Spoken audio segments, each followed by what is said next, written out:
atur lung tinampi ringgit wacucal dalu menika kanthi irah-irahan Bagong bangun desa kepareng dipun aturaken dumateng panjenenganipun Ki Dalang Yusuf Ansor.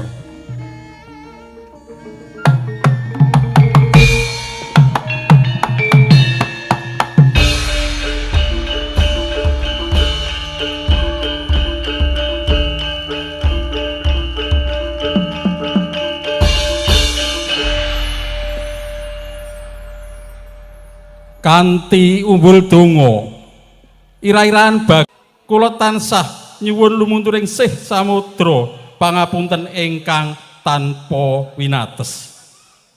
Pepuntaning atur billahi taufik wal hidayah. Wassalamualaikum warahmatullahi wabarakatuh. Sumoga sami hamirsani pagelaran ringgit wacucal kanthi ira-irahan Bagong bangun desa ngantos tancep kayun purnaning acara. Sumoga hamirsani. Nuwun matur nuwun.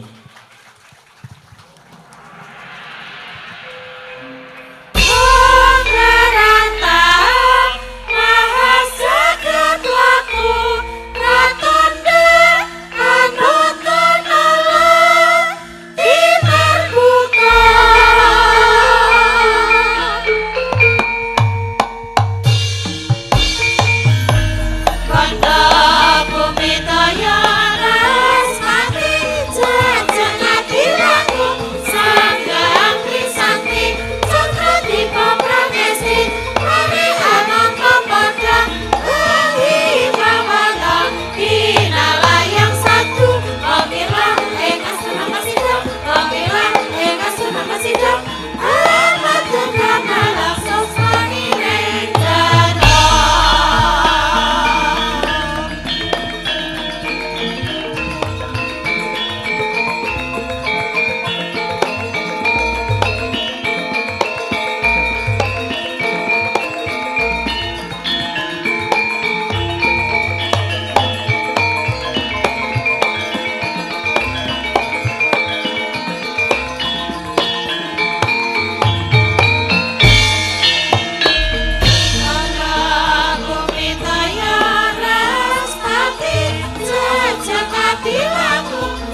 Shallallahu ala Nabi Muhammad.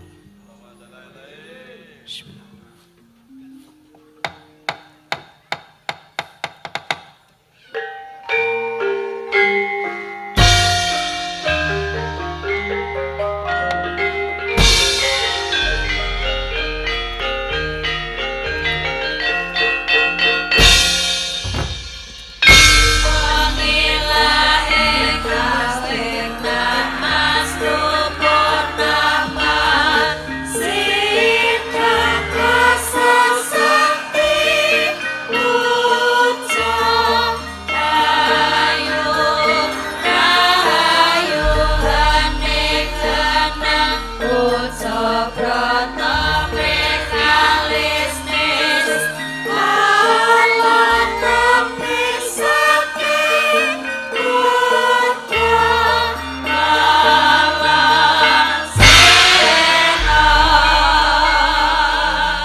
Parekoten Rayetno semule seko balik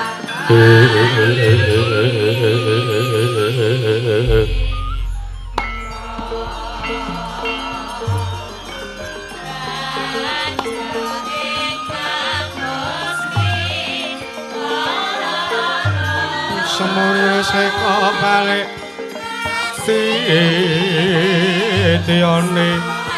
Titiane kantayane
Angolate puspita metementa kang larane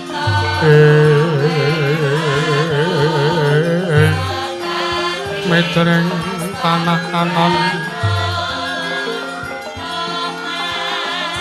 Medreng tanah anon Sekar warsike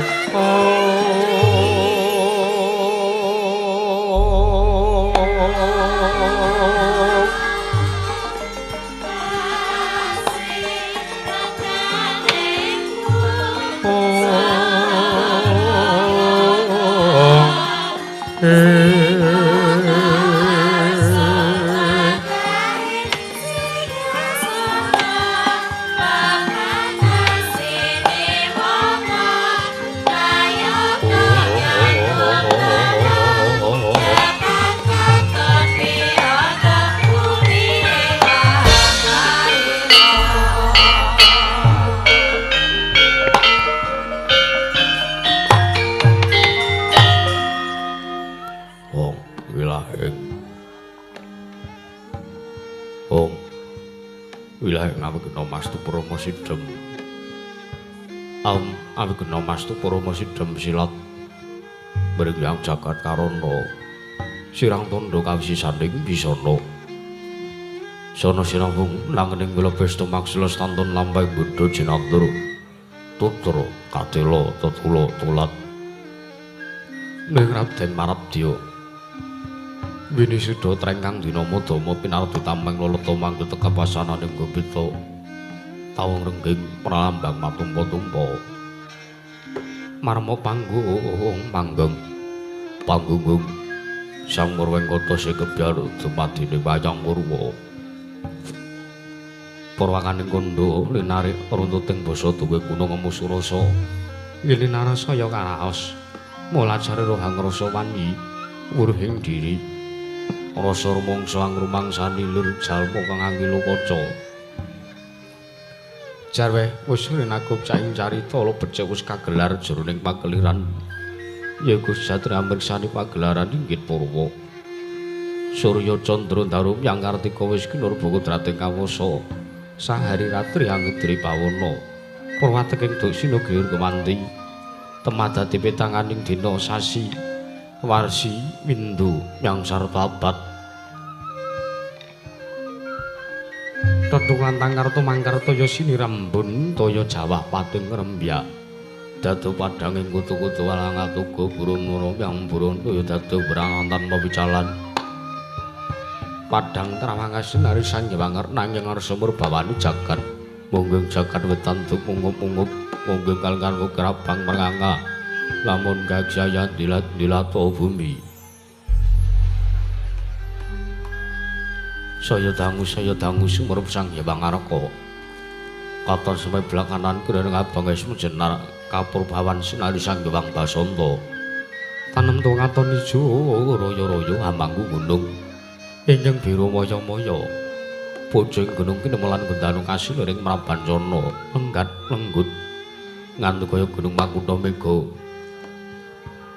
tan wetawis dangu soleh kawula dasih tinilwarsa angupaya buka karep Tegal Sawahe angluhur slur tatana pedhote sinambi sendonan sesindenan mikul karo lungguhe kang anggiring raja kayane sawanana pirembagan Samara Wangi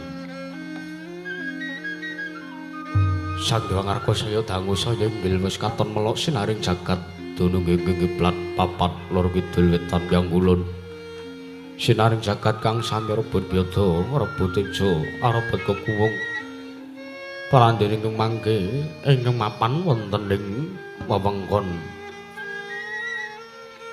padukuwaning mring apus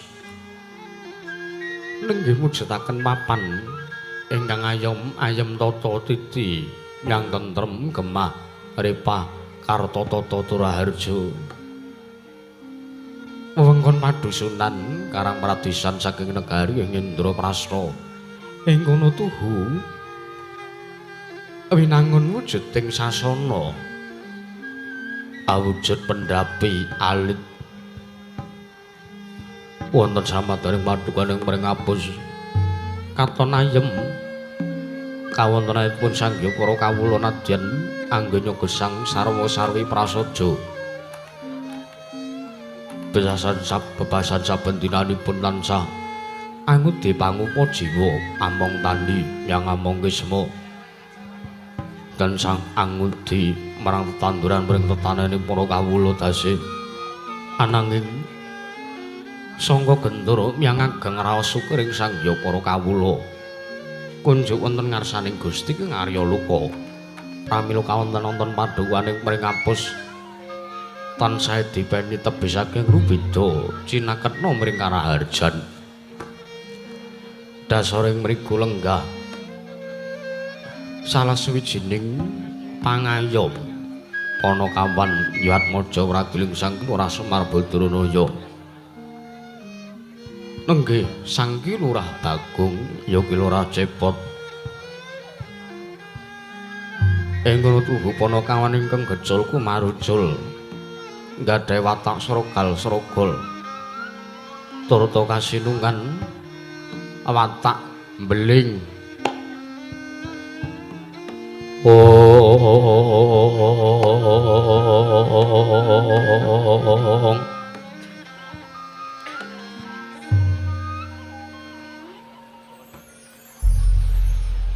nenggih Sang Lurah Bagong Panakawan dugal kewarisan srogal-srogol celebang-celebung pating celemong ucape turta nakal kesehariane nanging nakalipun Sang Lurah Bagong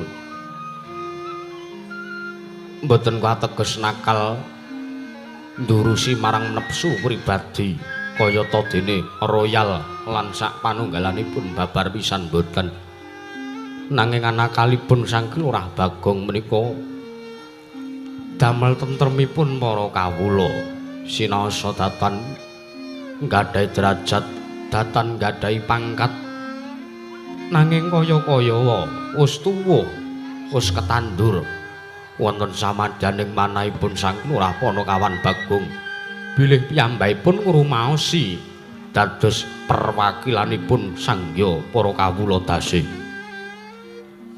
pramila mboten kendhat anggena tansah pendak-pendak dinten pendak-pendak sasi pendak-pendak warsa Sang Lurah Panakawan Bagong sowan wonten madaning negari Indraprastha. Awit ngrikala semanten setunggal candra kapengker Sang Lurah Bagong sampun kasil anggenya nyuwun bantuan wonten ngarsanipun para Pandhawa wonten negari Indraprastha. Wekasan setunggal minggu kapengker SK sampun mandhap tumuli margi aradosan wonten padukan mring apus sedaya sampun sami den aspal datan wonten dalan ingkang grunjal datan wonten setunggal kemawon bolongan jeglongan sak panunggalanipun wonten madaning padukaning mring apus cinandhak dinten kang kawuri 3 hari kapengker Sang Lurah Panakawan Bagong ngaraosaken bilih padukaning mring apus kedah dipun tentremaken pramila nggenya sanget gigih gentur yang semangat anggenipun Sang Lurah Bagong ya Ki Lurah Cepot mandhegani kebawat keperintah padukaning mring apus pramila saben-saben dinten wonten ing wanci malem anggara kasih tartentu Sang Lurah Bagong ngawontenaken rapat rutin Selasa Kliwon ingkang baken namung kinarya sempak semangat lan kompakipun sangya para kawula ingkang tansah mujudaken ayem tata titilan tentrem bandol ngrumpul mansinamatan daya dinayan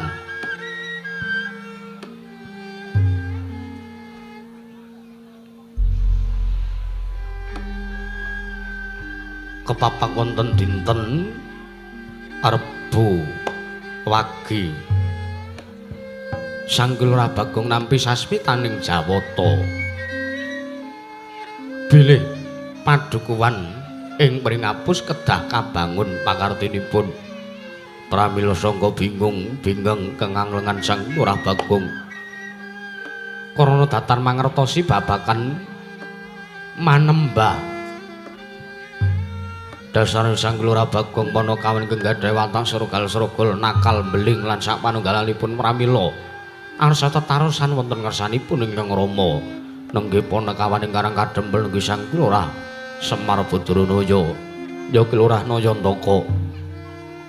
Tatan kantun pilenggahipun Sang Lurah Nala Garing Sumaru Sang Lurah Petruk Kantong Bolong. Pramila nadyanto sarwa-sarwi prasaja bebasan anggenya mara tamu mara daya wonten mandukuhan mring apus bebasan seger sing tanpa ngombe wareg sing tanpa mangan Sang Lurah Bagong arsa nyanggaken Sang Jawa para pilenggah para tiyang sepuh kadang ingkang sami lenggah mring padukuhan mring apus molan sangganing para mban tangga teparo samya ngangsek piswane.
Yanamoto Sang Sri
Sri Tinon neng pasewakan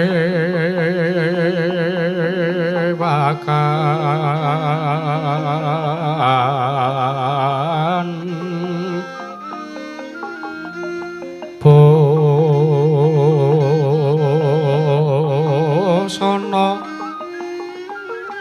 maneka warna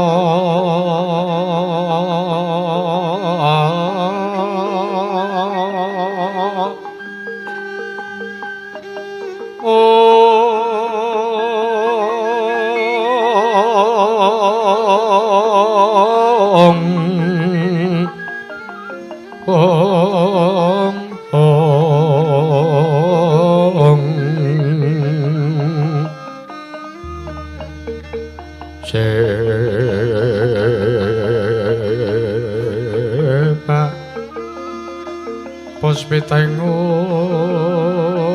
dono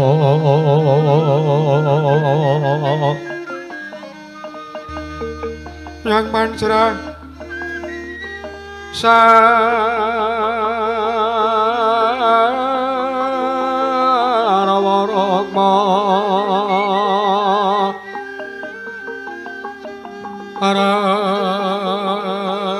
arangkeng manik nara narawata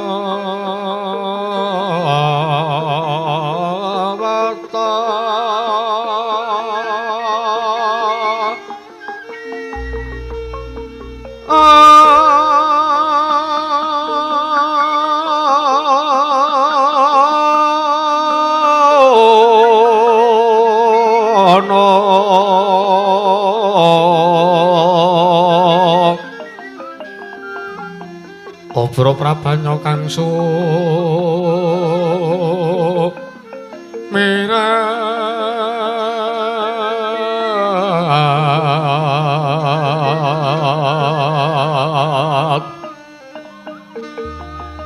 kenyaring teja laliwaran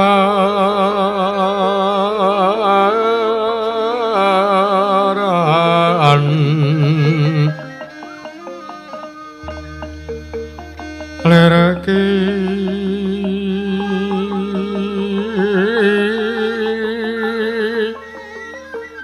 laje siring tadet ong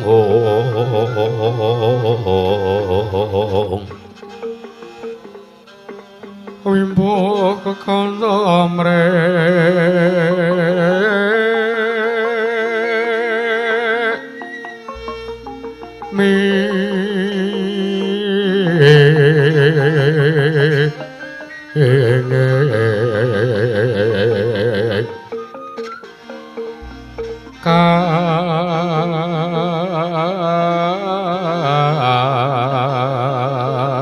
Tiupeng maruta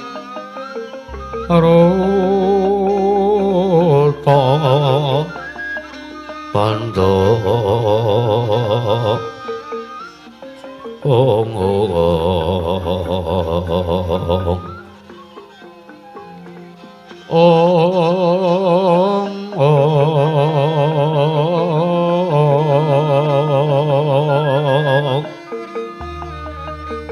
saparan mangambar wongas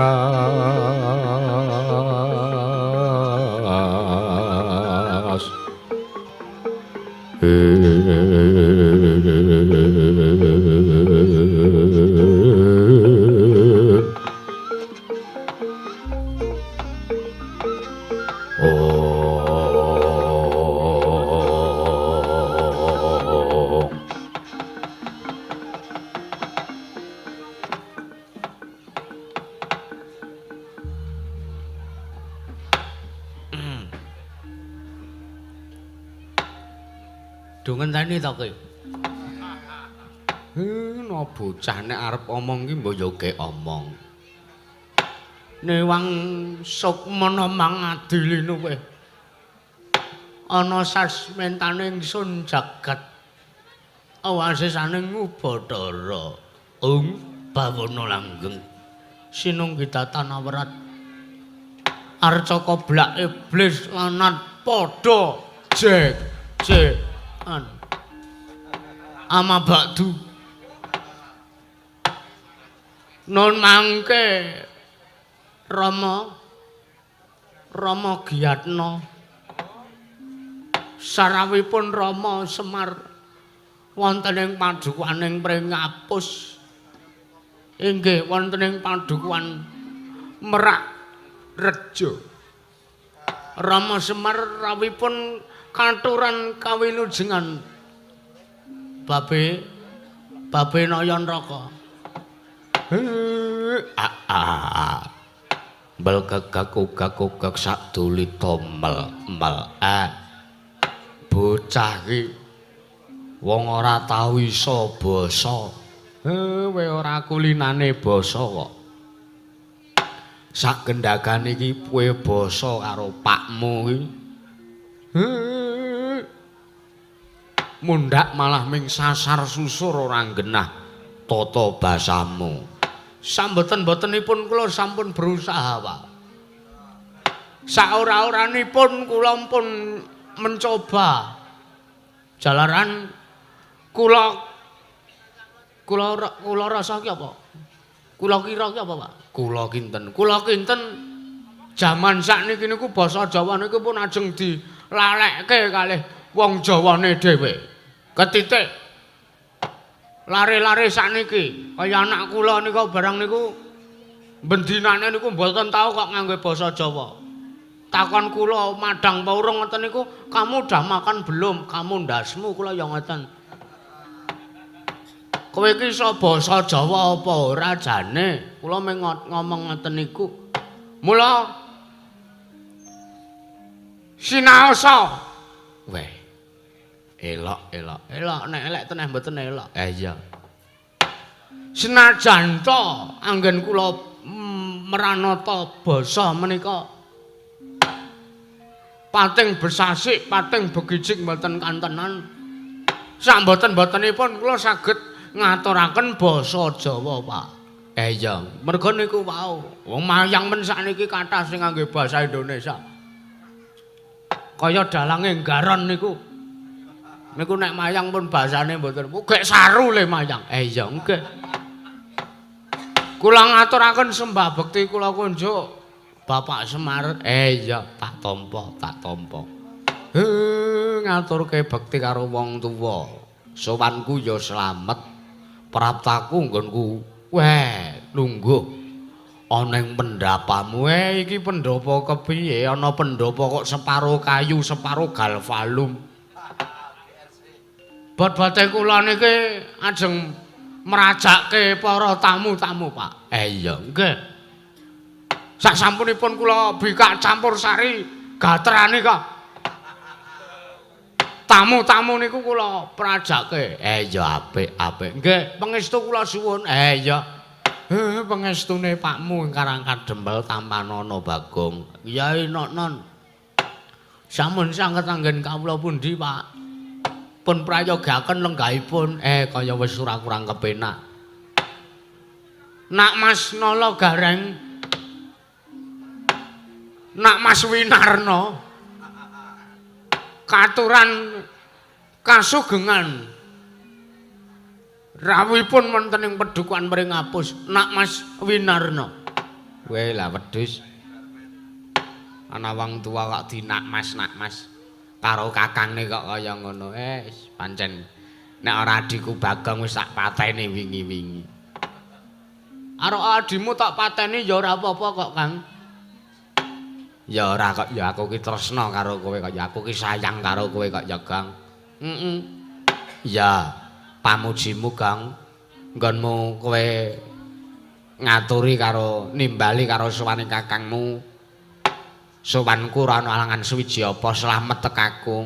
Kula nganturaken bekti kula kunjuk nggih Kakang Mas Nala Gareng. Iya, tak tampa pangestuku Tampanana Gong.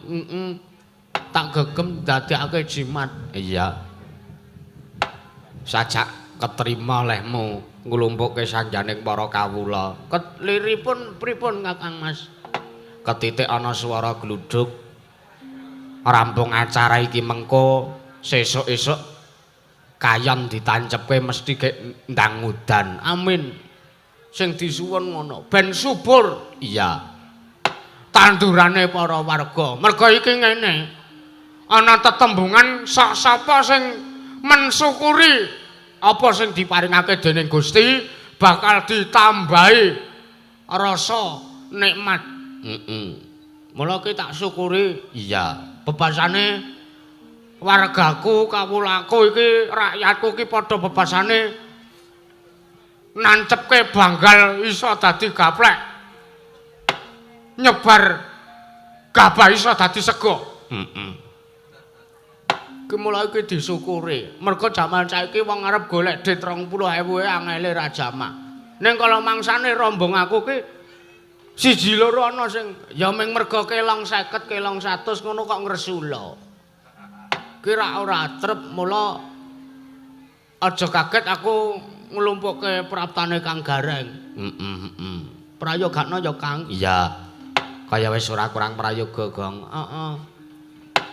Petruk padha slamet to, Truk. Kowe karo wah jan wis. Bagong ki nek karo aku saking kulinane. Heeh. Slamet tekaku, Gong. Heeh. Ngaturke bekti ya, Truk. Tak tampa pangestuku tampanana, Gong. Heeh. Ora kowe kok kaya karo aku kok kaya wong kecindrung. Lire piye? Pendak-pendak kowe alasan golek kayu bakar ning mburi omah. Mesti kok ngepasi nalikane bojoku lagi umbah-umbah. Kaya aja duwe panyokra bawa sing ora-ora lho, Truk. Ngapa? Aku ngepasi karo bojomu sing lagi umbah-umbah kuwi ya siji kuwi wektune esuk. Ping pindhone bojoku ki nek kon umbah-umbah kesete ra jamak-jamak. Bendinane gaweane menek turu kaya kebo. Nek ora dijabut wulu cumbune setekem ora tangi. Ora tau kek jenenge bojoku gelem umbah-umbah. Mula regetanku ki tak titipke bojomu. Iya. Tak titipke bojoku. Terus karepmu kok kowe mesti nganggo pawadan golek kayu bakar. Monggo kowe wis ora nganggo pawon, kowe iki wis nganggo kompos gar. Kompor gas. Kok kowe dadak nganggo alasan arep golek kayu bakar barang. Truk, kowe ra wis ngerti bisnisku ta? Apa? Lho. Areng ki lho, Truk. Mburi omah kae tak nggo benem. Aku njaluk kayu ning nggonamu. Wo ngono. Lah terus hasilmu adol areng kuwi aku tau ngrasake apa ora? Ya ora. Witekno kuwi usahaku pribadi, kowe ya ora kena meri. Bola kowe iki pancen ora apik. Ora apik nek apik tenan kudu Bagong. Iya. Intine aku ora duwe rasa sing kepiye-kepiye karo bojomu. Aku ora duwe niat arep selingkuh kuwi babar. Sumpah, Truk, sumpah. Bojoku ki arep lemu ning ayu. Kok iso ngono? Heeh. Lek tak senenge bojoku ki nek iso bluk-bluk ngono ka lho. Oh lah kowe. Gak bojomu ki krempeng. Bojomu ki ora daging babar blas.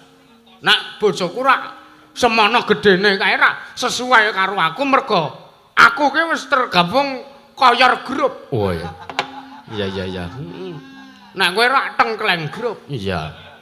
Ya wis ora apa-apa. Teges aku ming arep nggenahke iki lho, Gong. Mergane aku ki mikir Bagong ki ngopo kok ben esuk mesti nyeraki bojoku. Nyeraki ki mergo menehke regetan. Ngerti ta kowe nggonanmu rak wis ana mesin cucine.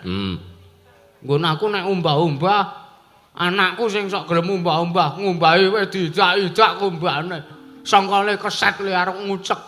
Ya wis ora apa-apa. Kok sik aja kedawa-dawa le do jagungan. Ming rembug wong ngumbahi. Nggih, Pak, pripun? Beda karo padatan. Nggih, wong biasane mboten lakon iki. Ha iya. Aku tak takon karo kowe, Bagong. Nggih. Iki kok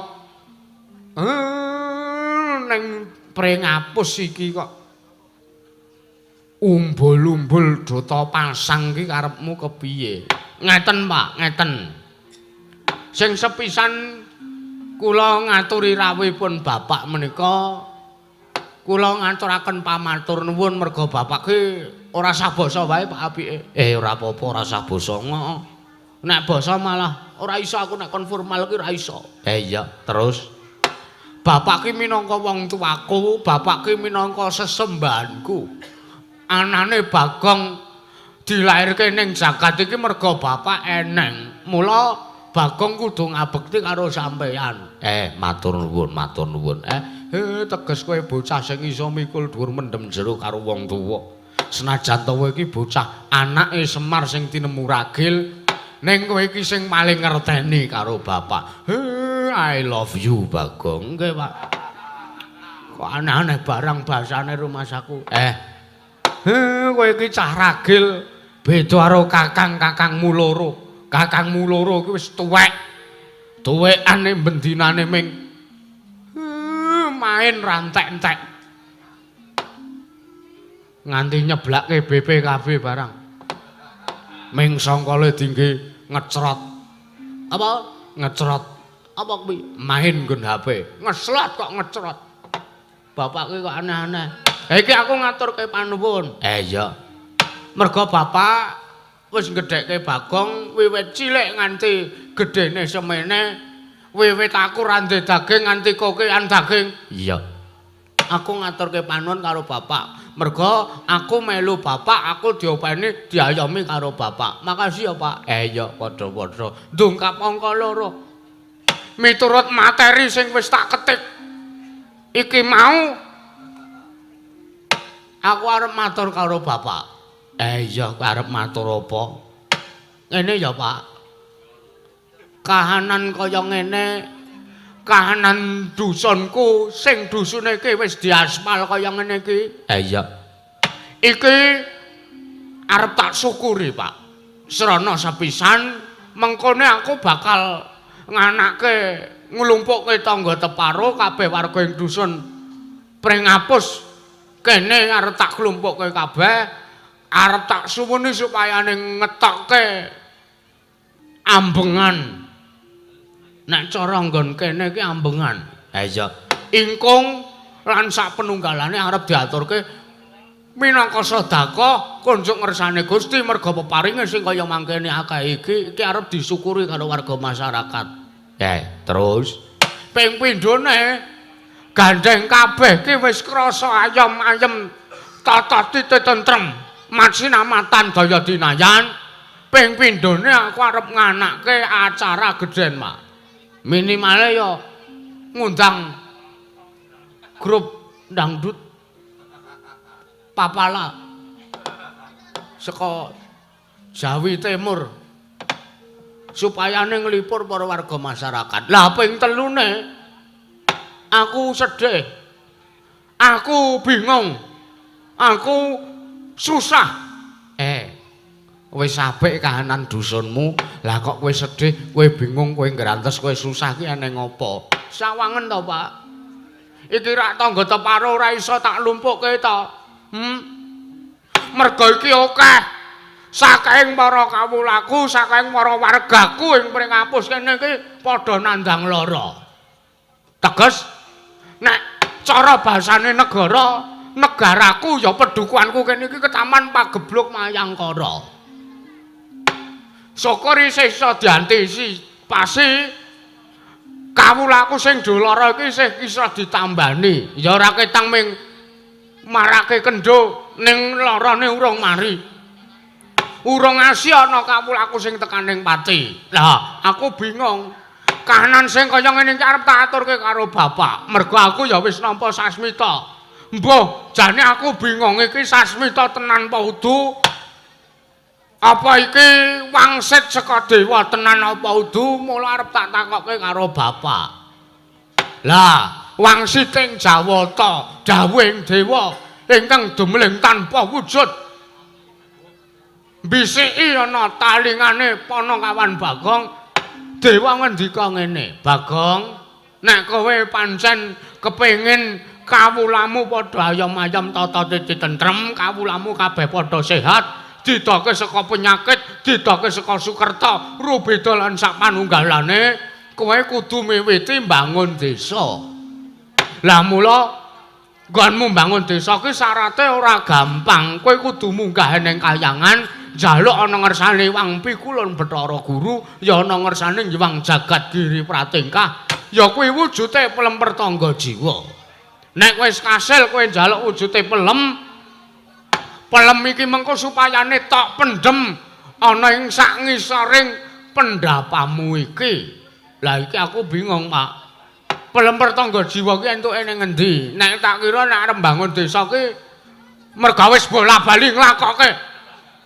Bangun desa ki mesti ngono kuwi. Nek ora sing dibangun infrastruktur, sing dibangun ya miturute morale para kawula, morale para warga masyarakat. Ning gandeng sing arep tak bangun ki kesehatan jasmani rohanine para kawulaku. Dewa ngendika sing kaya mangkono. Amula iki tak pasrahke karo bapak. Gek ngendika wae pelemper tangga jiwa ki entuke saka ngendi? Sing papan sing jeneng kayangan kuwi saka ngendi? Sang Hyang Jagat Pratingkah ya Sang Hyang Bathara Guru kuwi mapane ning ngendi? Terus kuwi sapa? Pangkate apa? Jabatane pirang taun? Titele apa? Ngono, Pak. Ayo, gek Hanjra ingkang Puspita Rum. Lang-lang ramdan ingkang Driya. Oh tak kira Hanjra udune. Ler Hyang Candra katawangan sumu ing das kato retan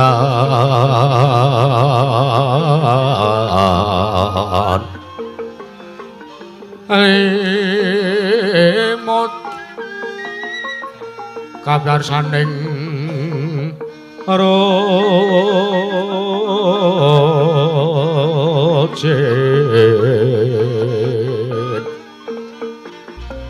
aram remeng griya nawong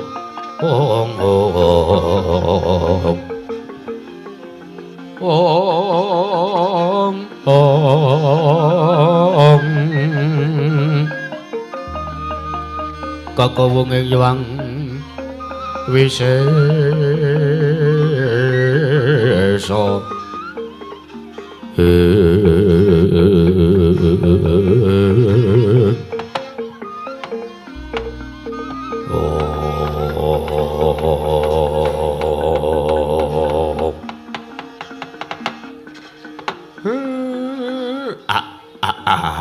ambel kegak sadulita mel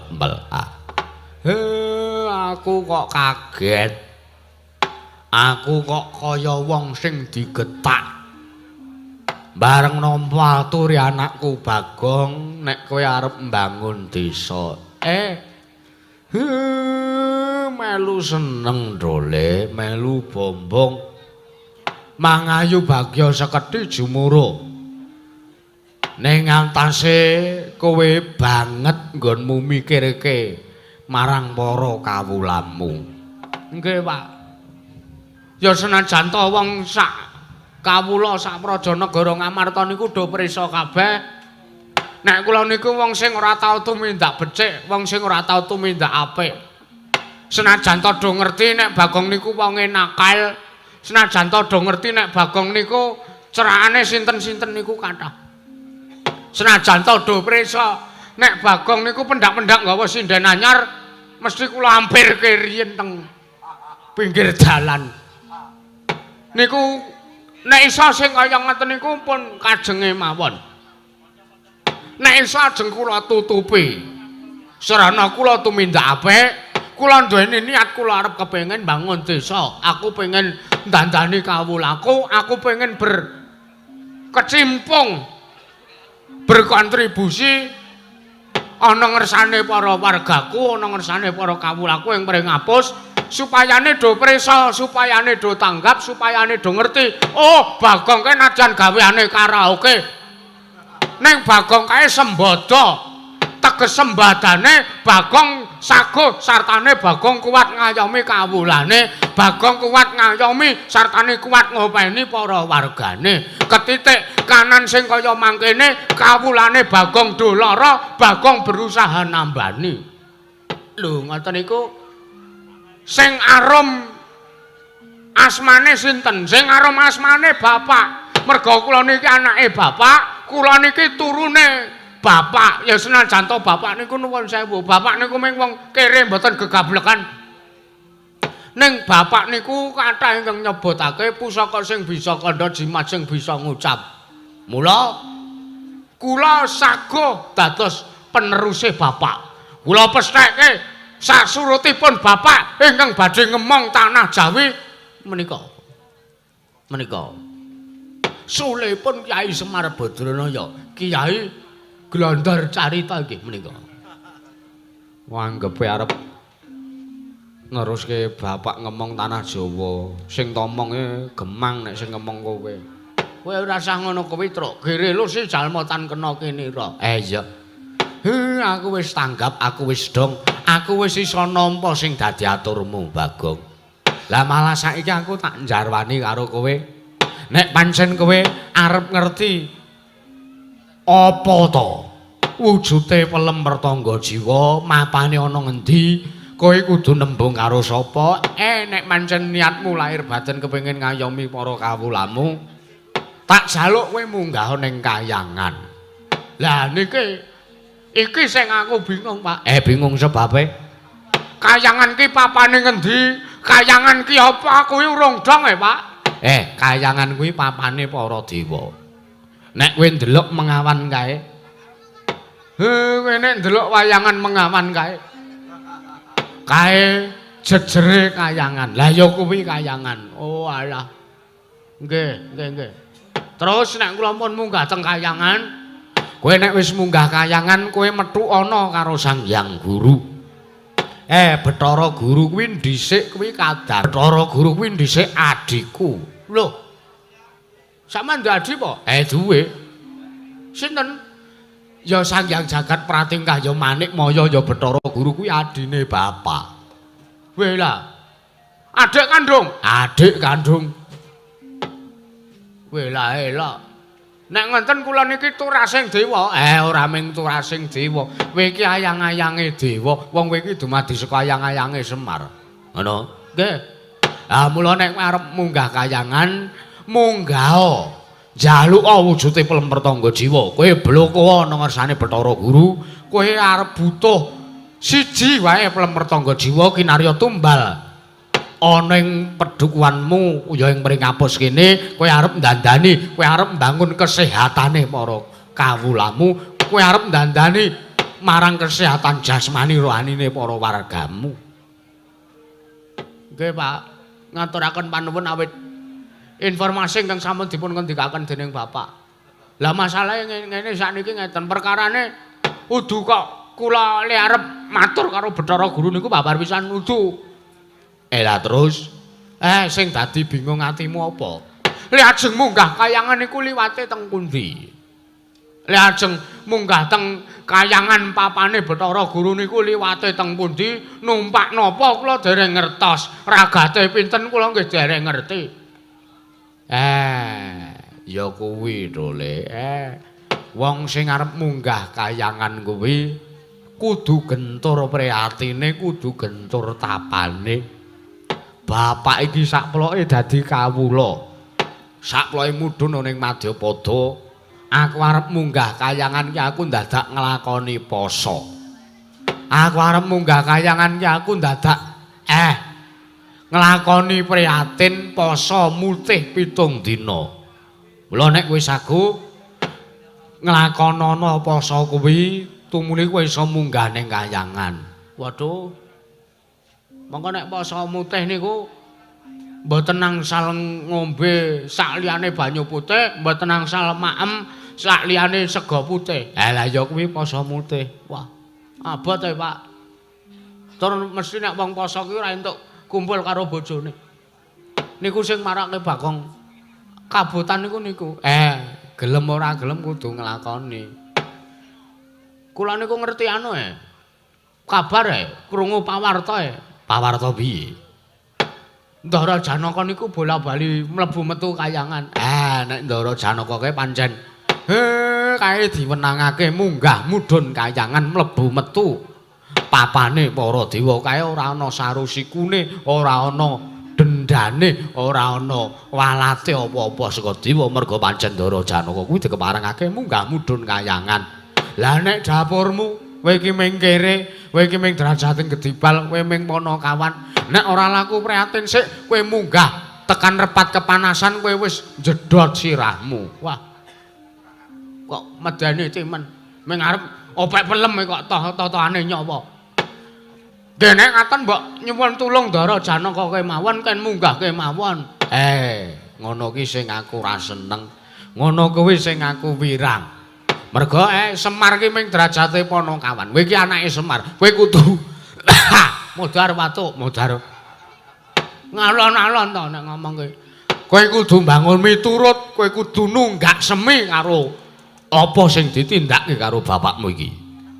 Aku kene ndek kekayuhan apa-apa mentas dhewe ora tau ngrusuhi para Pandhawa, ora tau kok sing jenenge njaluk tulung karo Bendara. Kejaman Prabu Sri Rama Wijaya nganti saiki jaman para Pandhawa, aku mbangun kayangan bola-bali iki ora tau njaluk ragate para Bendara kuwi ora tau. Ngono? Nggih. Mula kowe anake Semar, sak iso-iso kowe kudu mentas dhewe, aja ngasih kowe ngrepotke sak liyane. Kena diewangi tangga teparo, kena diewangi dening sapa wae. Waton sing ngewangi kuwi dudu bendaramu, waton sing ngewangi kowe kuwi dudu wong sing menehi panguripan karo kowe. Wis ngono wae. Wetengku ngelih. Pak weteng ki nek weteng semega kuwi ngoten niku. Nggih Pak, matur nuwun. Terus teng pundi lajeng dalane munggah teng kayangan niku teng pundi? Takono Petruk iki sing wis tau tajak mrana. Ngendi Petruk? Dalan munggah ning kayangan kuwi mapane ning sak lengkaing gunung Mahameru, Gong. Weh. Mahameru? Iya. Ning tengah kono ana wujude Andorante. Ki Andorante tok penek engko tekan kayangan. Lah masalahe ngene, Truk. Ngapa? Nek arep munggah ning gunung Mahameru kuwi ragate akeh. Dadak golek logistik.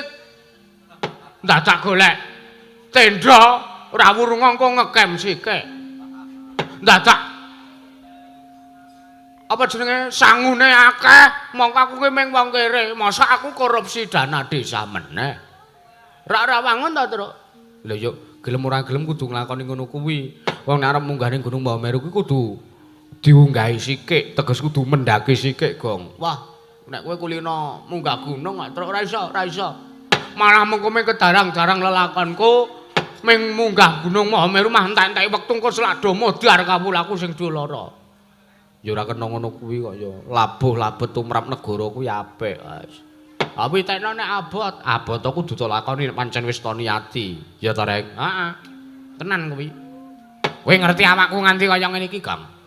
Awakku nganti kaya ngene iki anane iki mergo angele sepira gedene sepira abote kaya ngapa tetep tak lakoni tak tampa ikhlas merga wis tukul rasa wis tukul niat rasa kepengin dandani kawula rasa kepengin ngapikke kahanan dusunmu mula kowe lahir batin iso ra iso gelem ora gelem mbuh abot mbuh enteng kowe kudu nglakoni kuwi Gong ngono kuwi nek kowe manut ature bapakmu nek kowe iso nglakoni sing kaya mangkono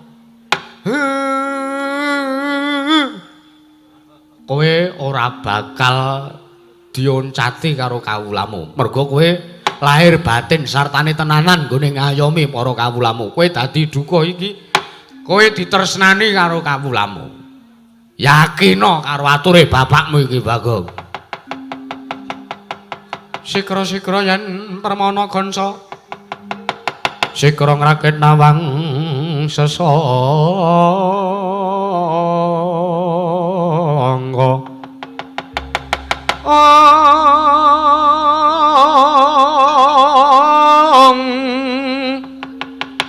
Nalendra mbek marwa sing sangka trega mulung Katri kumulung mangrompak ing wadya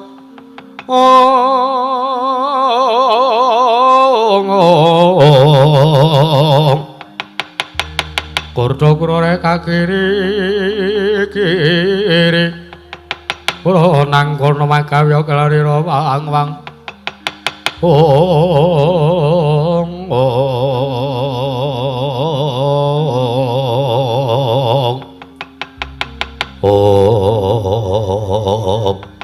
Dedemadaning kawontenan pendhapi pandukan mring apus nalika semanten sang kula Rabago ingkang termenung angelangut awit nampi pangandikanipun ingkang Rama nggih sang kula Semar Badranaya rumaos kawratan salebeting batos rumaos kabutan saklebeting manah nyumurupi jebul tinemunipun syarat serananipun anggenipun badhe miwiti mbangun desa teka awrat sanget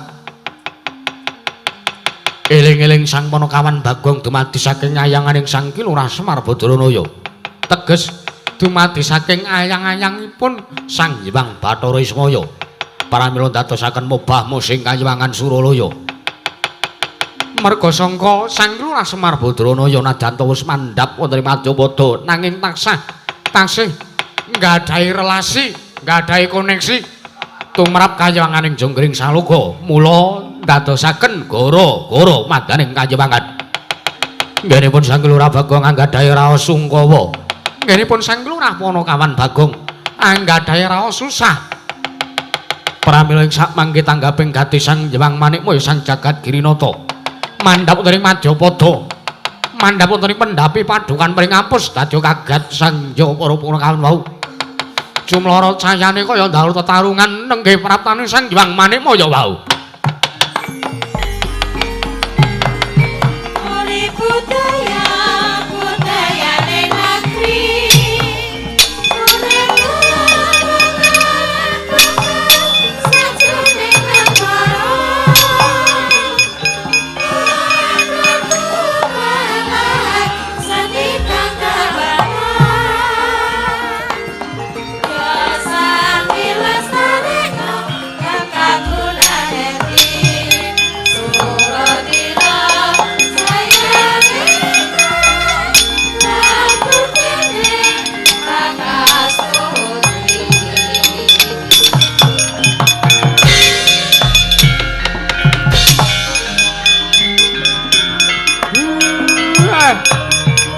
kae sing tak enteni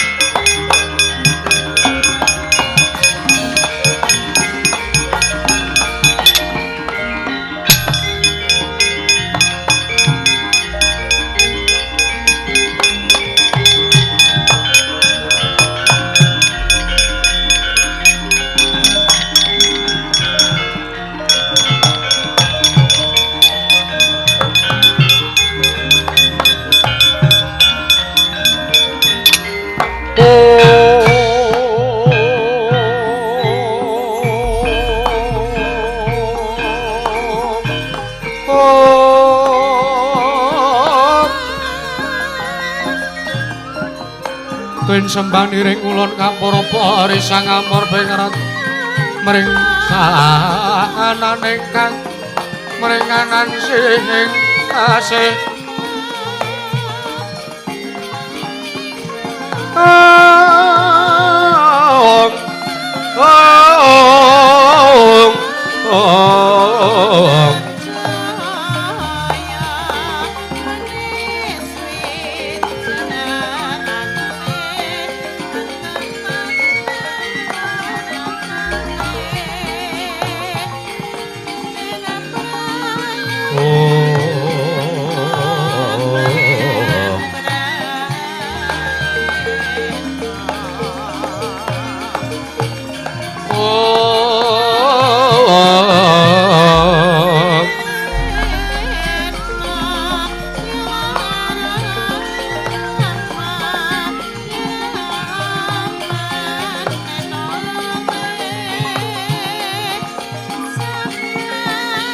Semare koten rayekna semure sekala balik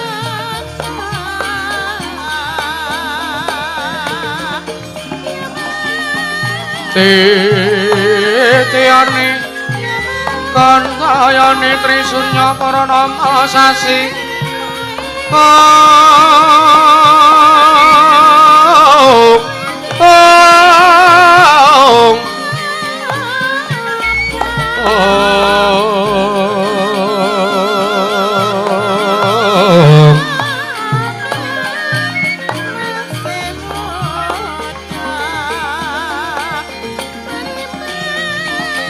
kilar-kilar semedya neng tengeng latar milang lintang Bima Sakti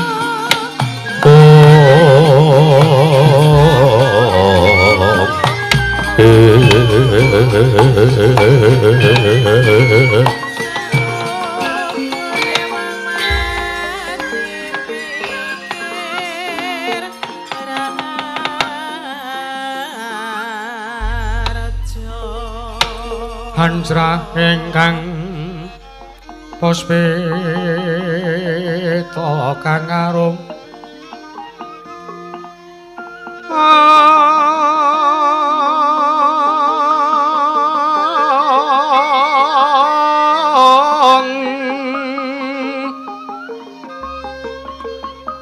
katyuping samirana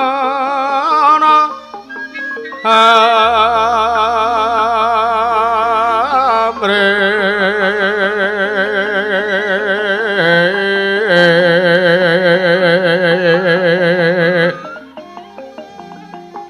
mewah kembang kadung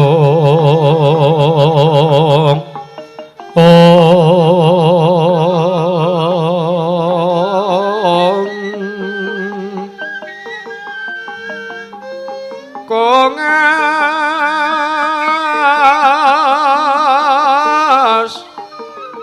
kandhane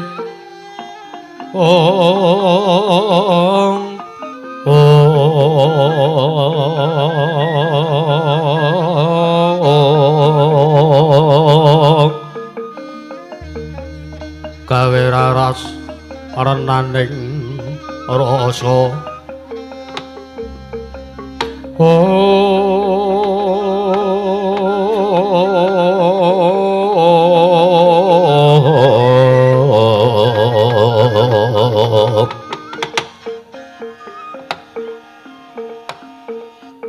Astungara sidam sikaring bawana langgeng ilahing nun mangke Kakang Ismaya Kakang Nayantaka teka ulun ingkang tedhak wonten ing Madyapada Kakang Ismaya Manikmaya iya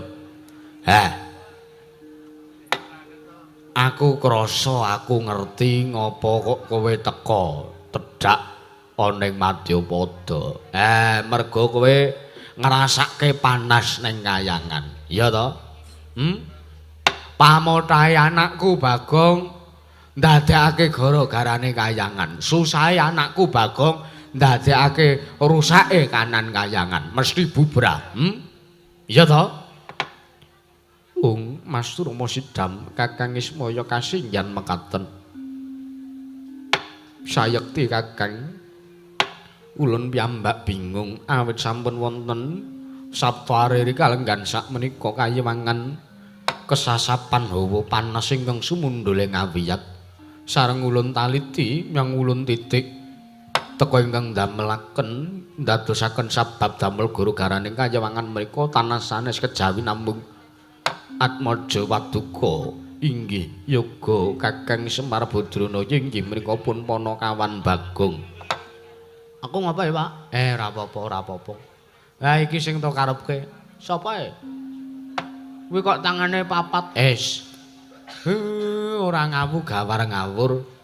Iki dewaning para dewa. Wah, dewa to? Iya. Sapa iki dewa sapa kuwi? Iki Bathara Guru. Weh lah. Cerma. Udu. Bathara Guru kok cerma. Bathara Guru ya Sang Hyang Manikmaya, ya Sang Hyang Jagat Giri Pratingkah. Mula iki sing duwe pelem pratangga jiwa mbagekno ngaturna bekti. Wah. Nyuluke apa, Pak? Pukulun. Pukulun Bathara teacher. Teacher apa ticeng? Teacher. Guru ya guru ngono wae. Nggih. Nun mangke Pukulun. Iya, Panakawan Bagong iya. Weh, lah ngerti karo jeneng kowe, Pak. Dewa ki ngerti marang sak mobah mosi ing titah. Heeh. Ngaturaken bekti kula konjuk Pukulun. Iya Panakawan Bagong ulun tampa. Nggih. Mboya lewat pangestu ulun tampanana Panakawan. Nggih. Sampun sanget anggan kawula pundi. Nang ngaten le tindak teng pring ngapus kok. Niku sangu sekrup niku napa? Krimpiang senengane kok ora. Pukulun kula ngaturaken sembah bekti kula konjuk Pukulun. Ya nala garing ulun tampa mboya lewat pangestu ulun tampanana. Nak niki sampun sanget anggen kula pundi. Pukulun kula ngaturaken sembah bekti kula kunjuk Pukulun. Panakawan Mitra Kanthong Bolong wis ulun tampa mboya lewat pangestu ulun tampanana. Nggih. Kakang Semar. Piye Manikmaya? Damel kejot ana sing manihipun ingkang rayipun Manikmaya teka kula kadhe kula gelak lampah kula enggal-enggal kula tumuju wonten Padukuhan pring ngapus Kakang. Sejatosipun menapa ingkang dipun jangka dening pun Panakawan Bagong Kakang. Kowe mesti ngerti. Anakku Bagong ki gawe gara-garane kayangan mergo dheweke duweni pepinginan. Ning pepinginane iki nyalahi kodrat mergo ngene. Gegayuhane Bagong iki ngungkuli karo kabisane anakku Bawor kuwi. Liripun kados pundi? Ning nek tak arani sing luput Bagong, nek tak arani sing nyalahi kodrat ki Bagong ki ya ora bener. Nek tak arani sing luput udu Bagong kuwi ya ora bener. Mergo sing dawuh karo Bagong supayane Bagong duwe gegayuhan sing kaya mangkono kuwi dewa.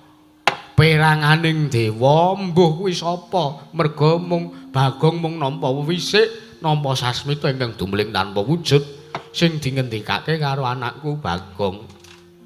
Lajeng ancas gegayuhanipun Panakawan Bagong menapa Kakang? Gegayuhane anakku ki mung pengin bangun desa kok, Guru. Gegayuhane anakku ki mung pengin dandani jiwane, morale, sartane pakartine para kawulane. Merga wis akeh.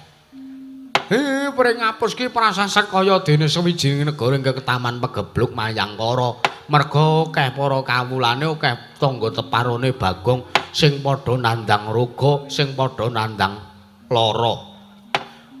Ora nantan-nantanan umur, sing do lara ki malah cah nom-nom, sing tuwa-tuwa ki malah do sehat. Nek kowe arep ngerti dhewe ya takono karo anakku Bagong. Nggih Pukulun.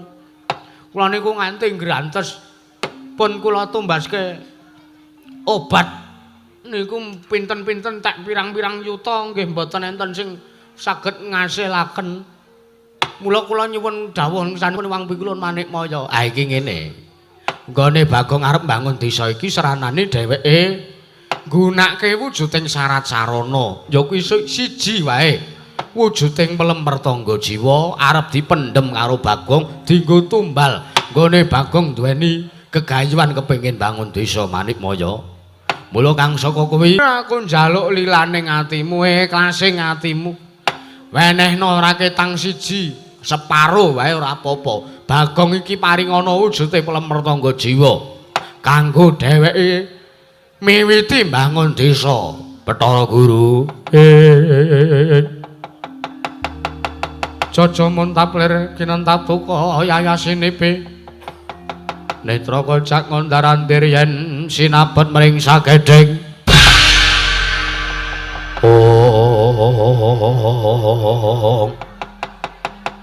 Astungara sidam skaring bawana langgeng.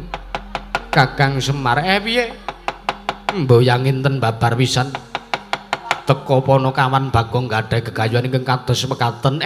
Lire piye? Dasarmu apa kowe ngucap sing kaya mangkono? Nuwun sewu to Kakang.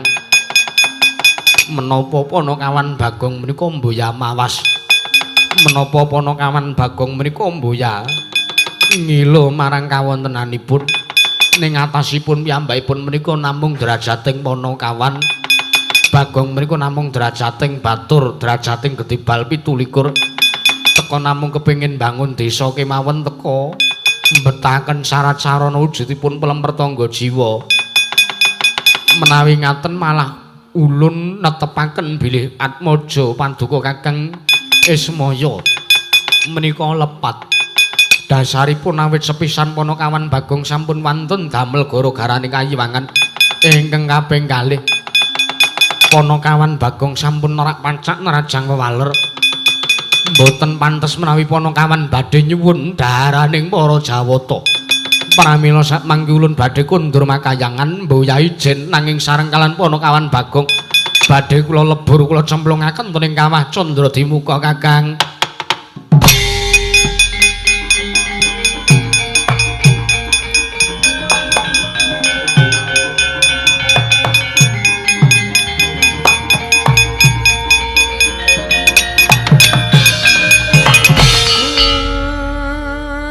legan golek momongan kowe Bathara Guru ning atase Bagong iki anakmu dhewe coba Bagong iki anakku kowe iki adikku ya senajan to wis beda papane wis beda alame wis seje critane Semar dadi wong kere kowe dadi wong mulya ning Bagong iki anak ya tetep anakmu iki ponakanmu iki prunanmu lho Manikmaya lah kok kowe karo anakmu lah kok dadi duweni pambegan duwe pakarti sing kaya mangkono tur ngerti ya Bagong iki bocahe ora dong apa-apa babagan pelemper tangga jiwa pelemper tangga jiwa mapane ning endi dheweke wae ora weruh dheweke ora kenal karo kowe ora tepung karo sing jeneng dewane para dewa lah kok kowe iso ngarani nek sing luput Bagong lho lajeng Panakawan Bagong anggenipun badhe nyuwun syarat sarana wujudipun tangga jiwa menika. Ah, kuwi udu Bagong sing gawe antrah-antrah. Kuwi dudu Bagong sing gawe crita. Nanging pancen Bagong kuwi nampa wisik saka dewa. Aku mau wis ngomong karo kowe to.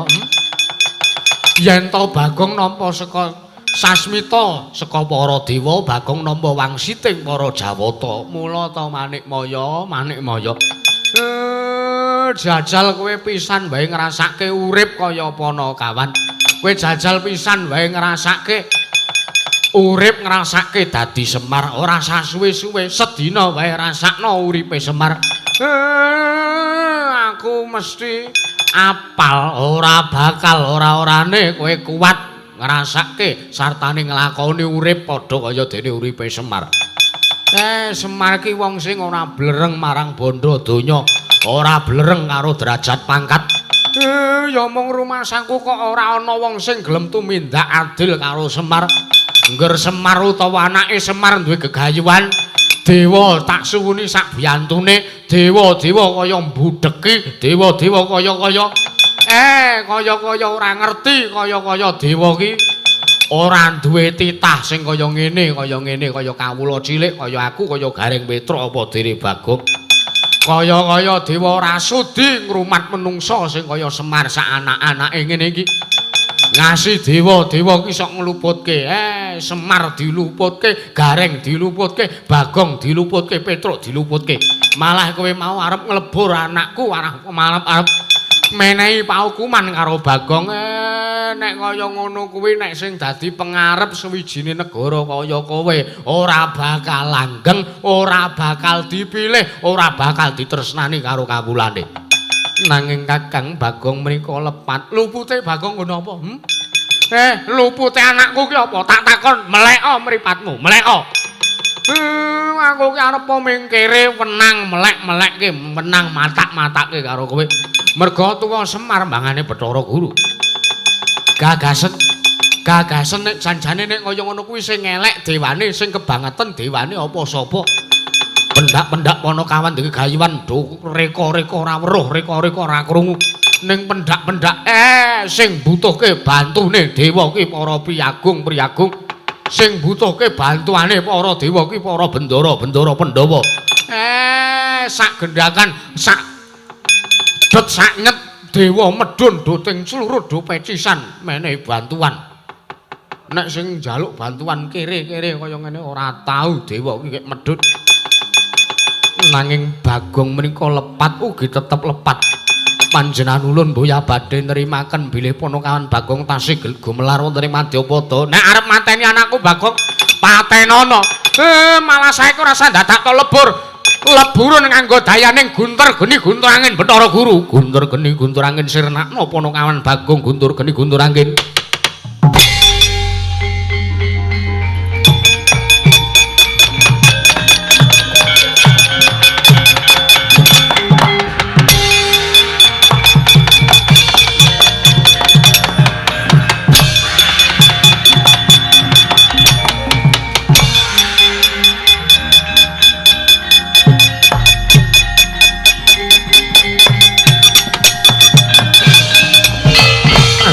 Sidam sekaring bawana langgeng teka mboyatu mama dayaning Guntur Geni Guntur Angin. Ha piye? Sak digdaya digdayane wong ala tetep kalah karo sing sak lemah-lemahe wong sing duweni tumindak utama. Ayo arep ngopo? Kowe arep ngopo? Saiki arep ngamuk-ngamuk ulun kundur makayangan. Badhe nyamaptaken Sang Jawara Durandara kinarya ngebyuki kawontenan padukuhan mrikapus Kakang.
Dadi krewekan grojokanku ya dadi tangisane Pak. Wis ora apa-apa, ora usah wedi.